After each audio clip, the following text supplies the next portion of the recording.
Cette perquisition, on se demande à quoi elle sert, si ce n'est probablement à connaître nos secrets de fabrication et les futures stratégies pour les municipaux gouvernements.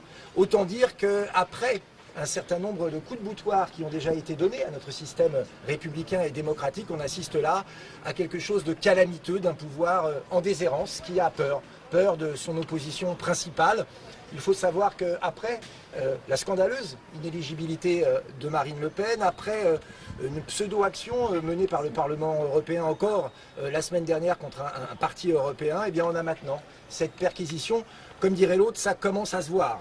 La panique est lisible dans l'attitude du pouvoir en place. Alors évidemment, nous avons ouvert nos documents, nous avons répondu aux questions parce qu'une fois encore, nous n'avons rien à nous reprocher. Non, on n'a rien à se reprocher parce que les prêts qui ont été faits pour les différentes campagnes, et je rappelle qu'ils sont allés jusqu'au régional de 2021, autant dire que nous n'avons plus aucun secret pour eux, eh bien ces prêts ont été faits conformément aux directives de la Commission nationale des comptes de campagne, qu'ils ont été vérifiés, les comptes ont été approuvés, et je vais même vous dire, jusqu'au taux d'intérêt de ces prêts a été fourni et validé par cette CNCCFP comme on l'appelle. Autant dire que toutes les données aujourd'hui sont publiques. Cette perquisition, on se demande à quoi elle sert, si ce n'est probablement à connaître nos secrets de fabrication et les futures stratégies pour les municipales, les législatives qui pourraient arriver et la présidentielle. Tout cela n'est pas à l'honneur de ceux qui nous gouvernent, ni même à la hauteur de notre démocratie.